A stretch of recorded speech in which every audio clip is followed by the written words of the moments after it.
Olá, pessoal! No vídeo de hoje, vamos explorar um tema fascinante e misterioso.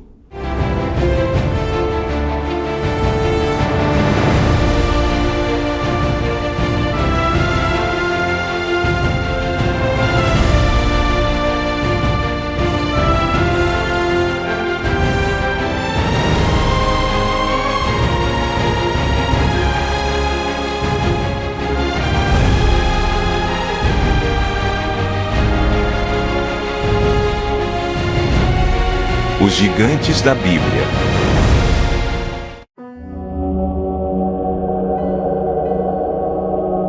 Essas figuras intrigantes aparecem em várias passagens das Escrituras e despertam nossa curiosidade sobre quem eram e qual era seu papel na história bíblica. Vamos começar? Os primeiros gigantes mencionados na Bíblia são os Nefilins. Após o dilúvio, a Bíblia menciona que ainda havia gigantes na terra. Em Gênesis 6, verso 4, é dito que os Nefilins estavam na terra naqueles dias, e também depois. O texto diz: naqueles dias havia gigantes na terra. E também depois, quando os filhos de Deus entraram as filhas dos homens e delas geraram filhos. Estes eram os valentes que houve na antiguidade, os homens de fama. Alguns consideram esses seres como sendo uma mistura entre anjos e pessoas humanas. Mas a Bíblia não diz isso.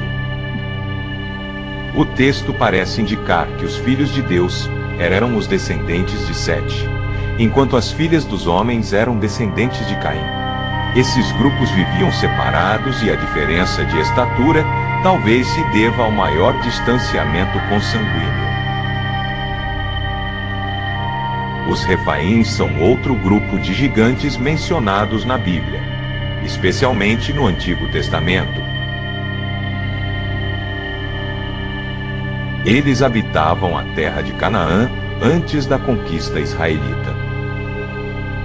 Um dos mais conhecidos é Og, o rei de Bazã, descrito em Deuteronômio 3, verso 11. Sobre ele está escrito o seguinte: porque só Og, rei de Bazã, restou dos restantes dos gigantes. Eis que o seu leito era um leito de ferro. Tinha 9 côvados de comprimento e 4 côvados de largura, ou seja, aproximadamente 4 metros de comprimento e 1,80 m de largura. Isso enfatiza sua imensa estatura e força. O Vale dos Refaíns é mencionado várias vezes no Antigo Testamento e era conhecido como um lugar habitado por gigantes. Por exemplo, no segundo livro de Samuel, no capítulo 5, verso 18, lemos que os filisteus se espalharam pelo Vale dos Refaíns antes de uma batalha contra Davi. Esses gigantes são frequentemente associados a guerreiros poderosos e temíveis. Encontramos ainda os Anaquins. Eles eram descendentes de Anak e habitavam a região montanhosa de Canaã. Quando Moisés enviou espias para explorar a terra prometida, eles retornaram com relatos assustadores sobre os Anaquins. Em Números 13, verso 33, os espias disseram: também vimos ali gigantes, filhos de Anak, descendentes dos gigantes, e éramos aos nossos próprios olhos como gafanhotos, e assim também éramos aos seus olhos. Durante o reinado do rei Davi, há várias menções de batalhas contra gigantes. Além de Golias, a Bíblia menciona outros gigantes que foram derrotados pelos guerreiros de Davi.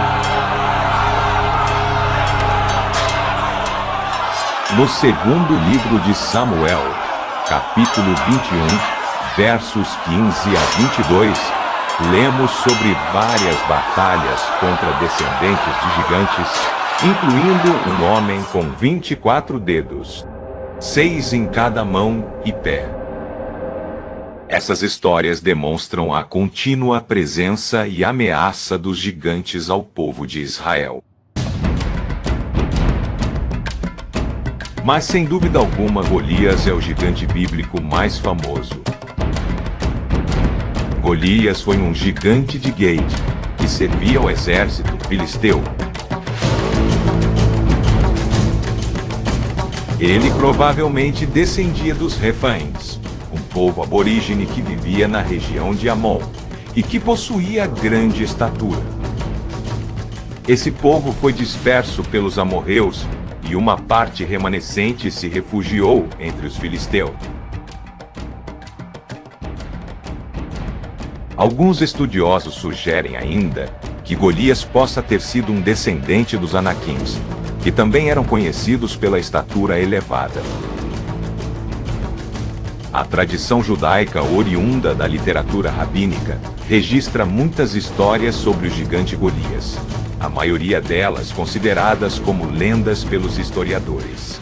De acordo com essas lendas, Golias teria sido um filho ilegítimo de Orfa, nora de Noemi e cunhada de Ruth, que acabou voltando para seu povo e para o paganismo de Moabe. Também dizem que teria sido Golias quem matou os 2 filhos de Eli e roubou a Arca da Aliança. Entretanto, a Bíblia não faz referência a nenhuma dessas suposições. A Vulgata chama Golias de bastardo, enquanto a Septuaginta o chama de o intermediário.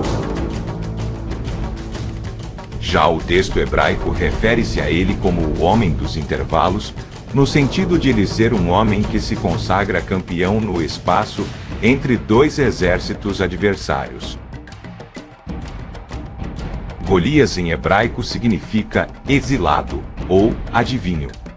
O texto hebraico afirma que o gigante Golias media 6 côvados e 1 palmo de altura, ou seja, aproximadamente 3 metros e 20 centímetros. Naquela época, era comum os soldados utilizarem couraças para proteção contra espadas, lanças e flechas. 57 quilos era o peso da couraça que Golias utilizava. A lança de Golias pesava aproximadamente 15 quilos, sendo que só a ponta da lança era de 7 quilos e a haste de 8 quilos. Pela lógica humana, Golias tinha todos os requisitos como soldado experiente e todos os acessórios de guerra para vencer qualquer soldado. Mas foi vencido por um jovem saindo da adolescência com uma funda e um bastão. A grande verdade é que a disputa naquele dia ia muito além do campo de batalha. Golias havia humilhado os israelitas, mas principalmente havia blasfemado contra o Senhor Jeová. Havia uma guerra espiritual sendo travada. Portanto, o propósito principal era elevar o nome do Deus verdadeiro diante de israelitas e filisteus. Você talvez pergunte: o que eu tenho a ver com tudo isto? Há uma lição que aprendemos ao estudar sobre os gigantes da Bíblia. E ela é muito importante. Não importa quantos sejam, quão ameaçadores pareçam, ou quão grandes se demonstrem os gigantes que nos ameaçam. Deus é maior. Ele sempre é mais poderoso. E quem confia nele não precisa temer. Irá vencer sempre.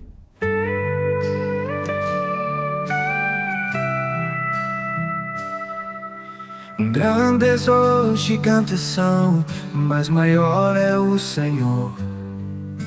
Seu poder nos guia, com Ele há sempre amor. Muitos desafios vêm, mas Deus é meu protetor. Sua força vence tudo, Ele é o vencedor. Gigantes cairão, Deus mais forte é. Quem está com Ele sempre vencerá. Caminho complicado, repleto repleto de temor, mas com fé eu sigo, vencendo pela dor. Em cada provação está Deus comigo, guia minha mão, nunca tô sozinho. Gigantes cairão, Deus mais forte é. Quem está com Ele sempre vencerá.